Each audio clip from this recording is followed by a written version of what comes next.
ఎప్పుడైనా ఈవినింగ్ టైంలో స్నాక్స్ తినాలనిపించినప్పుడు ఇలా ఎగ్ బజ్జీ ట్రై చేయండి. చాలా టేస్టీగా ఉంటాయి.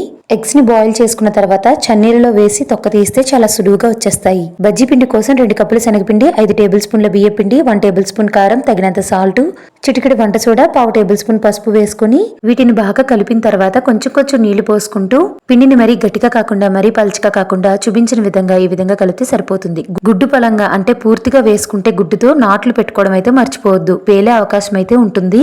నేనైతే గుడ్డును 2 ముక్కలుగా కట్ చేసి వేసుకుంటున్నాను. మీడియం ఫ్లేమ్ లో ఆయిల్ వేడి చేసుకుని బజ్జీ వేసుకుని హై ఫ్లేమ్ లో బజ్జీలను వేయించుకోవడమే. ఇలా గుడ్డుని సగంగా కట్ చేసినా కూడా చిన్నగా 2 నాట్లు పెట్టుకోండి. ఎగ్ వేడిగా ఉన్నప్పుడు మాత్రం అస్సలు బజ్జీ వేయొద్దు. ఇప్పుడు ఇందులోకి చిన్నగా తరిగిన ఉల్లిపాయ ముక్కల్లోకి మీరు కారం ఎంత తింటారో దానికి తగ్గ కారం, తగినంత సాల్ట్, అరచక్క నిమ్మరసం వేసుకుని బాగా కలుపుకొని ఈ ఎగ్ బజ్జీని మధ్యకి కట్ చేసుకుని ఈ ఉల్లిపాయల్ని కలిపిన దాన్ని మధ్యలోకి పెట్టి నేను వేయించిన పల్లీలను కూడా పెడుతున్నానండి.